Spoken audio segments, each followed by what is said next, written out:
BSc Food and Nutrition లో university first rank, second rank, third rank. Sun international, Visakhapatnam, Hyderabad. నమస్తే, Telugu one news కి స్వాగతం. నేను రూపానాథెళ్ళ. ఇల్లీగల్ అఫైర్స్ వెలుగులోకి వైసీపీ నేతల బండారం. ఏపీలో వైసీపీ పేరు త్వరలోనే ఇల్లీగల్ అఫైర్స్ పార్టీగా మారే అవకాశాలు కనిపిస్తున్నాయి. ఆ పార్టీ నేతల చీకటి కోణాలు ఒక్కొక్కటిగా వెలుగులోకి వస్తున్నాయి. రాష్ట్ర ప్రజలను విస్మయానికి గురి చేస్తున్నారు. వైసీపీ అధికారంలో ఉన్న సమయంలో కొందరు నేతల రాసలీలలకు సంబంధించిన ఆడియోలు వెలుగులోకి వచ్చాయి. అధికారం కోల్పోయిన తర్వాత ఆ పార్టీ నేతల ఇల్లీగల్ అఫైర్స్ ఒక్కొక్కటి వెలుగులోకి వస్తున్నాయి. అధికారంలో కొనసాగిన 5 ఏళ్లు అవినీతి అక్రమాలతో ప్రజాధనాన్ని దోచుకున్న వైసీపీ నేతలు అదే తరహాలో చీకటి వ్యవహారాలను నడిపారు. ఇప్పటికే వైసీపీ రాజ్యసభ సభ్యుడు విజయసాయి రెడ్డికి ఓ ప్రభుత్వ మహిళా ఉద్యోగికి ఉన్న సంబంధంపై ఆరోపణలు వెల్లువెత్తాయి. ఈ వ్యవహారంపై రచ్చ నడుస్తున్న నేపథ్యంలోనే తాజాగా వైసీపీ ఎమ్మెల్సీ దువ్వాడ శ్రీనివాస్ రాసలీలల వ్యవహారం వెలుగులోకి వచ్చింది. అయితే వైసీపీలో ఇలాంటి ఘనకార్యాలు చేసిన వాళ్ళు చాలా మంది ఉన్నారని, వారి వ్యవహారాలు వరుసగా బయటికి వస్తాయన్న ప్రచారం జరుగుతోంది. అధికారంలో ఉన్నప్పుడే అంబటి రాంబాబు ఆడియో టేపులు బయటకు వచ్చాయి. ఇప్పుడు వీడియో టేపులు కూడా వస్తాయా అన్న చర్చ వైసీపీ వర్గాల్లో జరుగుతోంది. ఎన్నికల ప్రచార సమయంలో జనసేన అధినేత పవన్ కళ్యాణ్ పై వైసీపీ నేతలు ఇష్టారీతుల విమర్శలు చేశారు. పవన్ కళ్యాణ్ డ్రెస్సులు మార్చినట్లు పెళ్లాలను మార్చేస్తున్నారంటూ వైసీపీ అధినేత జగన్మోహన్ రెడ్డి పలుసార్లు అనుచిత వ్యాఖ్యలు చేశారు.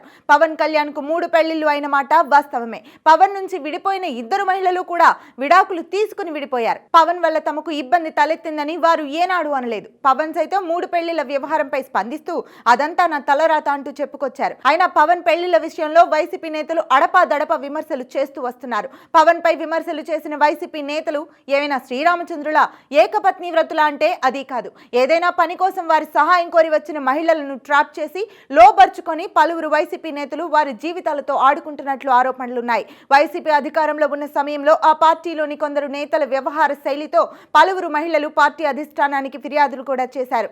అయితే అధిష్టానం ఎలాంటి చర్యలు తీసుకోకపోవడంతో బాధిత మహిళలు ఇబ్బందులు ఎదుర్కొన్నారు. తాజాగా ఎన్డీఏ కూటమి ప్రభుత్వం అధికారంలోకి రావడంతో కొందరు వైసీపీ నేతల అసభ్యకర వ్యవహారంపై పలువురు మహిళలు పోలీసులను ఆశ్రయిస్తున్నట్లు తెలుస్తోంది.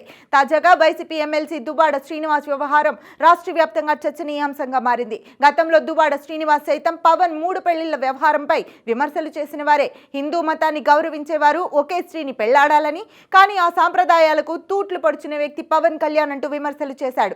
దువ్వాడ చెప్పిన హిందూ మతం సాంప్రదాయాలు ఎటుపోయాయి అంటూ సోషల్ మీడియాలో నెటిజన్లు ఫైర్ అవుతున్నారు. నీతులన్నీ పక్కవారికి చెప్పడానికైనా వాటిని వైసీపీ నేతలు పాటించరా అంటూ ప్రశ్నిస్తున్నారు. దువ్వాడ శ్రీనివాస్ వాణి దంపతులకు పెళ్లైనా పెళ్లిడుకొచ్చిన 2 పిల్లలు ఉన్నారు. ఆయన వయసు కూడా 60 ఏళ్లకు దగ్గర పడింది. ఇలాంటి సమయంలో ఆయన మరో మహిళతో సహజీవనం చేస్తున్నారు. అలా చేస్తూ సొంత కుటుంబానికి అన్యాయం చేస్తుండటంతో విషయం రోడ్డున పడింది. వైసీపీకి చెందిన మహిళా నేత దివ్యల మాధురితో దువ్వాడ శ్రీనివాస్ కలిసి ఉంటున్నట్లు ఆయన భార్య దువ్వాడ వాణి, వారి పిల్లలు ఆవేదన వ్యక్తం చేశారు. ఈ క్రమంలో దువ్వాడ 2 పిల్లలు ఆయన నివాసం ఉంటున్న ఇంటి వద్దకు వెళ్లినా వారిని లోపలికి రానివ్వలేదు. చాలాసేపు కారులో వేచి ఉన్న దువ్వాడ కుమార్తెలు ఆ తర్వాత తిరిగి వెళ్లిపోయారు. ఈ వ్యవహారం రాష్ట్ర వ్యాప్తంగా చర్చనీయాంశం కావడంతో దివ్యల మాధురి మీడియా ముందుకొచ్చారు. మీడియా సమావేశంలో దువ్వాడ శ్రీనివాస్ కు ఆమెకు ఉన్న సంబంధంపై మాధురి క్లారిటీ ఇచ్చారు. దువ్వాడ శ్రీనివాస్ భార్య వాణికి ఫ్యామిలీ ఇష్యూస్ ఉంటే తన భర్త దగ్గరకు వెళ్లి తెలుసుకోవాలి, లేకపోతే లీగల్ గా ప్రొసీడ్ అవ్వాలి. కానీ నా లైఫ్ ని మధ్యలో ఎందుకు లాగుతున్నారు అంటూ మాధురి ప్రశ్నించారు. తాను దువ్వాడతోనే ఉంటున్నానని, తనపై వచ్చిన ఈ మచ్చ లైఫ్ లో ఎప్పటికీ పోదని నిస్సిగ్గుగా చెప్పుకొచ్చారు. ఒక ఫ్రెండ్ గా దువ్వాడ శ్రీనివాస్ తోనే ఉంటాను అంటూ మాధురి స్పష్టం చేశారు. మొన్న విజయసాయి రెడ్డి వ్యవహారం, తాజాగా దువ్వాడ శ్రీనివాస్ వ్యవహారం చూసిన ఏపీ ప్రజలు అది వైసీపీ కాదు ఇల్లీగల్ అఫైర్స్ పార్టీ అంటూ విమర్శిస్తున్నారు. రాబోయే రోజుల్లో వైసీపీ నేతల చీకటి వ్యవహారాలు మరిన్ని వెలుగులోకి వస్తాయని వైసీపీ వర్గాల్లోని చర్చ జరుగుతోంది.